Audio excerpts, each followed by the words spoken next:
Lot 9, the auctioneer barked. Barely useful, hardly house-trained. Let's start the bidding at $5. No one spoke. Sweat rolled down cracked brows as the sun scorched the open square. A dog barked once, then whimpered back under a wagon. The girl on the block didn't flinch. She stared past the crowd with hollow eyes, lips split, wrists bound by rope rubbed raw. A drunken ranch hand coughed. She even breathed? "I'll give $1, came a voice like gravel dragged across wood. Heads turned. The crowd parted slow as syrup. He stepped forward, tall, dust-covered, coat frayed at the hem, boots like he'd walked from hell and back. A battered hat cast his face in shadow. He didn't carry a rifle. Didn't need to. The auctioneer squinted. "What's that, mister?" He held out a silver coin between two fingers. $1, he said again, eyes locked on the girl. "That's all she's worth to you, ain't it?" A low chuckle rippled through the crowd. The sheriff leaned against the post, chewing a reed, watching but not moving. "That ain't a real bid," someone muttered. But the auctioneer hesitated. The girl looked up, lips trembling. "Please," she whispered. "Just make it quick." He said nothing, just stepped forward, placed the coin on the platform beside her bare foot, and reached for the rope. The auctioneer held up a hand. "Now wait." A look from the man silenced him. He sliced the rope with a rusted boot knife. The girl's arms fell limp. She didn't run. She didn't speak. Just looked at him like she'd forgotten how. Someone called out, "You buying a servant or a grave?" He ignored it, turned, walked down the steps with her at his side. She stumbled once, but he didn't offer a hand. Didn't look back. The sheriff finally spoke, voice dry as sagebrush. "That ain't how things are usually done." The man paused, turned halfway. "That why things are so damn wrong." And just like that, he led her into the burning afternoon. No name, no promise, just $1 and a silence thick enough to bury bones in. The auctioneer scoffed, wiping sweat from his brow. Fool paid for broken goods. But the sheriff kept his eyes on the trail of dust behind the man and the girl, and muttered low, "Or maybe he's the only one who knows what they're worth." And that's how it all began, with $1, a whisper, and a man no one ever understood. The fence post cracked under the hammer's weight, splinters flaring out like tiny knives. "Hold it steady," Eli grunted. June flinched, then steadied the post again. Her hands were calloused now. Dirt lined her nails, and the raw fear in her eyes had turned to something quieter. Not peace, just focus. Overhead, a hawk circled once, screeched, then vanished into the glare. "Won't last long with rod in the beam," she muttered. Eli nodded once. Then we replaced the beam. Behind them, the ranch stretched like a forgotten map. Brittle grass, dry wind, mountains crouched in the haze. The house creaked like it remembered things it didn't want to. The barn leaned too far west. But the water from the well ran clear, and the days bled into routine. Nights came colder. June slept by the hearth, wrapped in wool, shotgun within reach. She didn't ask why. Eli didn't explain. One morning, she found him staring into a box at the foot of his bed. Inside, a badge dulled by age, a photo half-burned, a locket. He closed it before she could speak. At the far edge of the property, near the dried-up orchard, she discovered the graves. 2 stones, weather-worn. One marked Clara Maris, the other, smaller, Ellie. She knelt, brushed away dust, stayed there until dusk.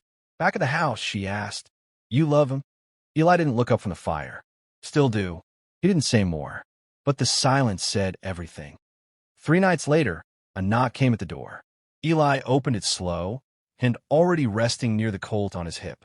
A stranger stood there, pale hat, clean boots, city eyes. A Pinkerton badge glinted under the porch lamp. "Eli Maris?" the man asked. Eli didn't answer, just asking questions. "Some folks in Dry Bluff said they saw you." "Funny thing, name matches a file gone cold 15 years. June stepped into the doorway behind him. The Pinkerton looked her over, smiled thin. "That your girl?" Eli's jaw tightened. "No one hears yours to question." The man nodded. "We'll be around." He left without looking back. The next morning, June found something on the porch, a wooden token, carved with a serpent swallowing its own tail. Its edges were blackened, the kind of mark you don't mistake twice. She held it up. "What's this?" Eli took it slow, turned it in his hand. His face went still. It means they've found me. June felt the wind shift. The sky seemed to lean closer. She said nothing, but in her chest, something began to burn. The shovel bit into dry earth with a metallic scrape. June flung another load of dirt behind the trench and wiped sweat from her brow. Deeper, Eli said behind her. They'll be riding in fast.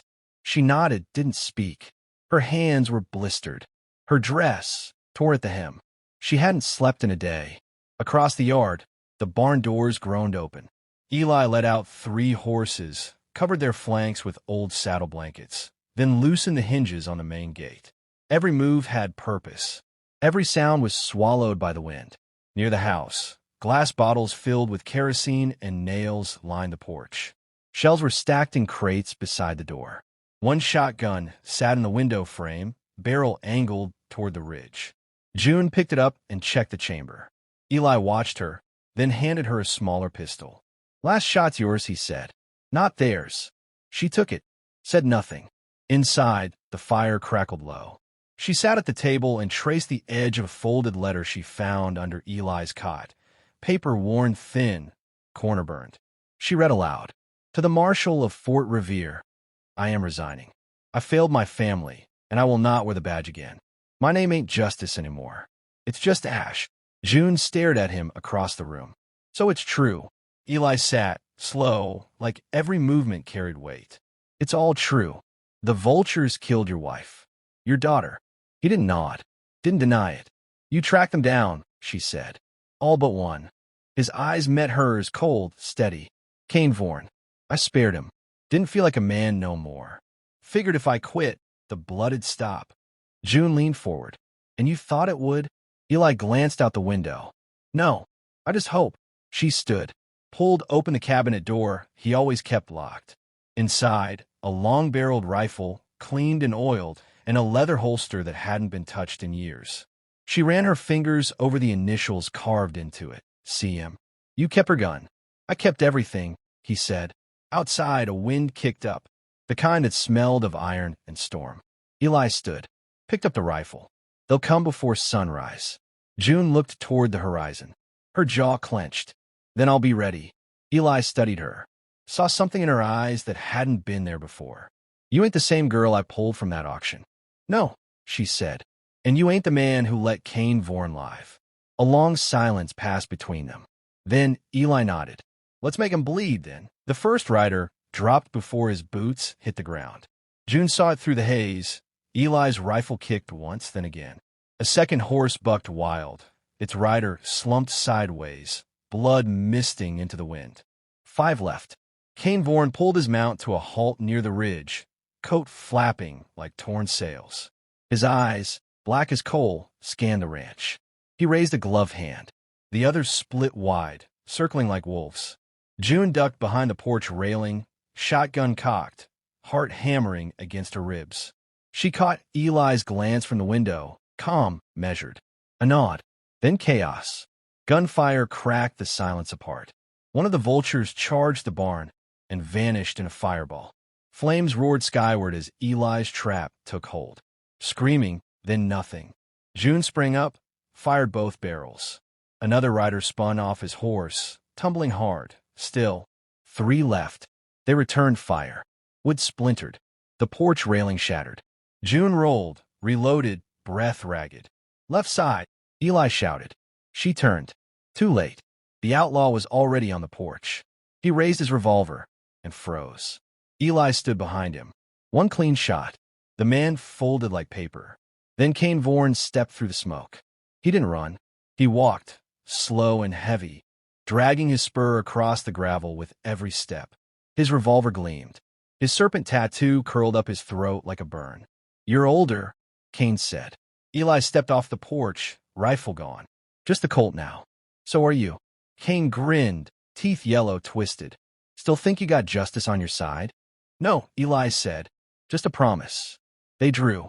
Both fired. Both hit. Kane dropped to his knees, blood pouring from his gut. Eli staggered, hit high in the chest. He fell against the porch beam, hand gripping the wound. Kane coughed, spit red. Should have stayed buried. Eli smiled faintly. Should have stayed dead. Kane collapsed. This time, for good. June rushed to Eli's side. He looked at her, not with pain, but with peace. "You'll ride on," he said. "You hear?" She nodded, tears blurring the smoke.